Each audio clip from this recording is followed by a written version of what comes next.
सब गोटे के गोर प्रणाम करै छी। हम कोबर गीत गाबि रहल छी। एखन पाबनि में अहाँके साँझ कोबर के सेहो जरूरत पड़ै छै। साँझ के सीता लिखल लगली कोबर हे बिना बाँसक कोबर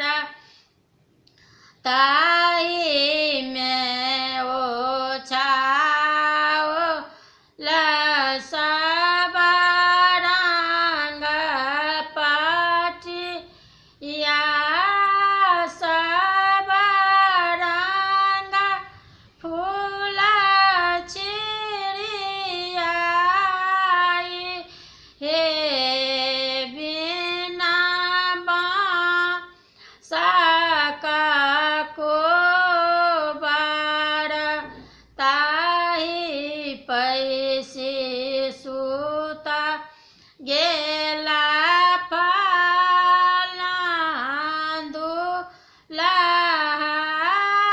कनिया सुहबे सुतु संग साथ हे बिना बाँसक कोबर गोरी सुतु फिरी सुतु कनिया सुहबे आइ घामे चादरि मालिना हे बिना बाँसक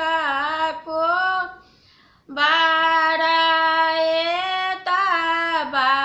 बचन जब सुनलनि कनिया सुहबे रूसी नैहर चलि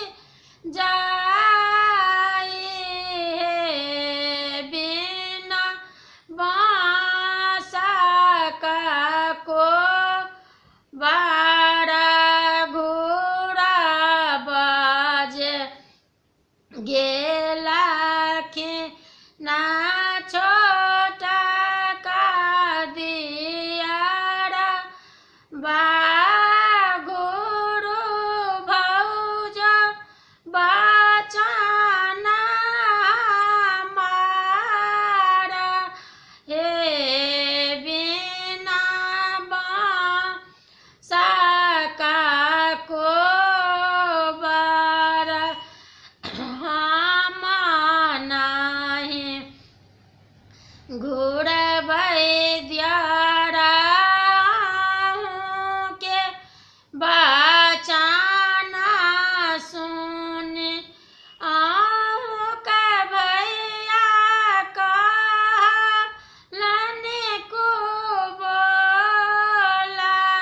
हे बिना बाँसक कोबर बान्हल केश दियरा अहूँके भैया खोलि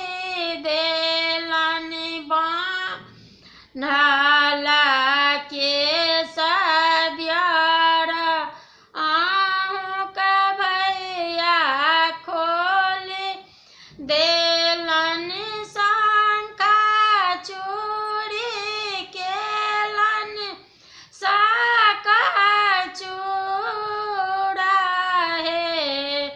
बिना बाँसक कोबर खूजल केश भौजो हम बान्हि दे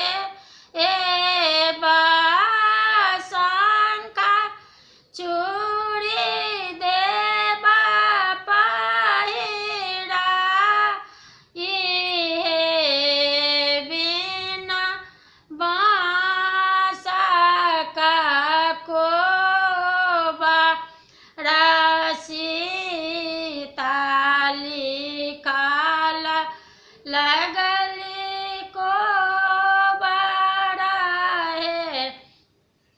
बिन